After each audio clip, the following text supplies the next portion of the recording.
La septième et dernière étape du Tour de San Juan, 7 tours sur la rocade de San Juan. Tout d'abord, le premier tour était un tour d'honneur pour Maximiliano Richese qui va prendre donc sa retraite à la fin de cette course argentine. Ensuite, 4 coureurs vont constituer l'échappée du jour lors du deuxième tour. Vacek, Rosas, Reinders et Salguero. Ils vont avoir jusqu'à 50 secondes d'avance sur un peloton mené par l'équipe Medellin.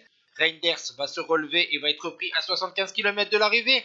L'équipe Bora et l'équipe Soudal Quickstep vont ensuite embrayer dans la poursuite pour revenir petit à petit sur les hommes de tête. Rosas a été lâché à 27 km du terme à l'avant de la course, puis les deux hommes de tête ont été repris dans le dernier tour. Puis comme vous voyez sur ces images, Quinn Simons et Remco Evenepoel ont tenté leur chance dans le dernier tour, mais ils ont été repris à 3 km de l'arrivée par un peloton emmené cette fois-ci par la Total Energy ou encore l'équipe Ineos. Et nous sommes dans l'emballage final. Nizzolo lance de très loin le sprint, mais le sprinter transalpin va être débordé par Sam Welsford, le vainqueur de l'étape de la veille, qui remporte donc une deuxième victoire consécutive sur ce Tour de San Juan, et Miguel Angel Lopez remporte le classement général. Ciao tout le monde.